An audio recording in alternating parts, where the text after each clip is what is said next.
তো আমরা একটু আপনাদেরকে জানিয়ে রাখতে চাই যে যত টাকা আমাদের কাছে এসছে এবং এক্সপেক্টেড আরও যে টাকা আসবে, আমরা কিছুদিনের মধ্যে ইনশাআল্লাহ আমাদের ফান্ড ক্লোজ করব, অর্থাৎ এই তহবিলে আর আমরা ডোনেশন সংগ্রহ করব না। আমাদের প্রত্যেকটা প্রজেক্ট বাস্তবায়নের ক্ষেত্রে আমরা এই নীতিমালা ফলো করি। একটা নির্দিষ্ট সময়ের পর আমরা বলে দেই এই প্রজেক্টে আর কোনো টাকা দেওয়া যাবে না, আমরা অফ করে দেই, কারণ আমাদের একটা প্ল্যান থাকে, প্ল্যান অনুযায়ী আমরা সাধারণত কাজ করে থাকি।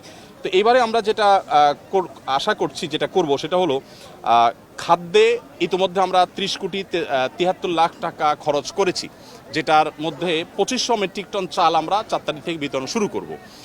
আর এর বাইরে কৃষি এবং ব্যবসা যে ক্ষতি হয়েছে আমাদের কৃষকদেরকে তাদের পুনরায় কৃষি কাজ শুরু যেন করতে পারে, সেজন্য আমরা তাদেরকে অর্থ সহায়তা দিব।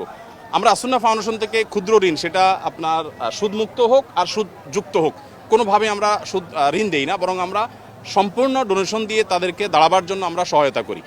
তো সেই জায়গা থেকে কৃষি এবং ব্যবসা বলতে ছোট ছোট ব্যবসায়ী, একজন মুদি দোকানদার, তার দোকানটা পুরোটা পানিতে আপনার শেষ হয়ে গেছে, তখন তাকে আবার একটা দোকান আমরা দাঁড় করে দেওয়ার জন্য কাজ করব। এই খাতে আমরা 30 কোটি টাকা খরচ করার পরিকল্পনা প্রাথমিকভাবে হাতে নিয়েছি, যে আমরা কৃষি এবং ব্যবসায় 30 কোটি টাকা খরচ করব। আমরা জানি যে প্রচুর মানুষ গৃহহীন হয়ে গেছেন, যারা গৃহহীন হয়ে গেছেন সেই মানুষগুলোর জন্য আমাদের পরিকল্পনা হলো যে আমরা 30 কোটি টাকা ইনশাআল্লাহ খরচ করব এই খাতে। অর্থাৎ যারা গৃহহীন হয়ে গেছেন, কাউকে হয়তো আমরা 10,000 টাকা দিয়ে সহায়তা করব, কাউকে 20,000 দিয়ে, কাউকে 1 লাখ দিয়ে। এটা ভ্যারি করবে যে কার অবস্থা কতটুকু, অর্থাৎ ক্ষতি কী পরিমাণ হয়েছে, কারণ আমরা জানি সবার একরকম ক্ষতি হয় নাই, কারোর একেবারে শেষ হয়ে গেছে সব, তাকে হয়তো 1 লাখ টাকা আমরা দিব।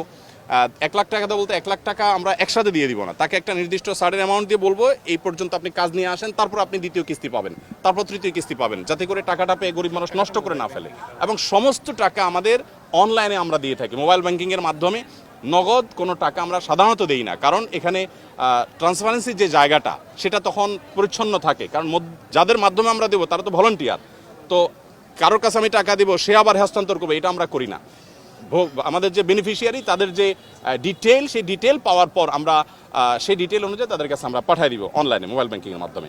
তাহলে কৃষি এবং ব্যবসায় 30 কোটি এবং গৃহ নির্মাণে 30 কোটি এবং শিক্ষায় 20 কোটি টাকা আমরা খরচ করার সিদ্ধান্ত নিয়েছি, কারণ আপনারা জানেন শিক্ষার খাতে আমাদের প্রচুর ক্ষতি হয়েছে। বিশেষ করে আমাদের যে সমস্ত শিশুরা, অনেকের আপনার বই পুস্তক নষ্ট হয়ে গেছে, পড়ালেখা পিছিয়ে গেছে, তাদেরকে আমরা স্বেচ্ছাসেবীদের মাধ্যমে কিভাবে পিছিয়ে পড়েছে তাদেরকে উদ্ধার করার, সেজন্য আমরা কাজ করব। আরেকটা জায়গা আমরা কাজ করব, সেটা হলো যে বন্যা যাতে প্রকোপ কমিয়ে আনা যায়, সেজন্য সুদূর প্রসারী প্ল্যান কিভাবে করা যায়, আমরা অনেকগুলো পরিকল্পনা মাথায় রেখেছি, এখনও চূড়ান্ত করি নাই। সেটা নিয়ে আমরা কাজ করব যে কিভাবে বন্যায় দুর্গতি কমানো যায়। আমরা শুধু ত্রাণ দিলাম সেটাই নয়, বন্যার পানি যাতে নেমে যাওয়ার রাস্তাগুলো পরিচ্ছন্ন থাকে, খালগুলো যাতে পরিষ্কার থাকে। বিশেষ করে এটা সরকারের যারা সংশ্লিষ্ট দায়িত্ব আছেন তারা দেখবেন, নোয়াখালী, চৌমুহানী, লক্ষ্মীপুর এই এলাকাটাতে রাস্তার ধারে যে বড় খাল চলে আসছে, আপনারা জেনে থাকবেন, আমি ওই এলাকার ছেলে, আমি ছোটবেলা থেকে এই খালগুলোকে দেখেছি, এগুলো দখল হয়ে আছে, অর্থাৎ দখলদাররা দখল করে আছে এবং এগুলো নাব্যতা হারিয়ে ফেলেছে, যার কারণে এই যে বন্যার পানি এটা নেমে যাওয়ার জন্য মিনিমাম যে খাল প্রয়োজন সেটা পর্যন্ত নাই, যার কারণে দুর্দশা আজকে চরম অবস্থায় পৌঁছেছে।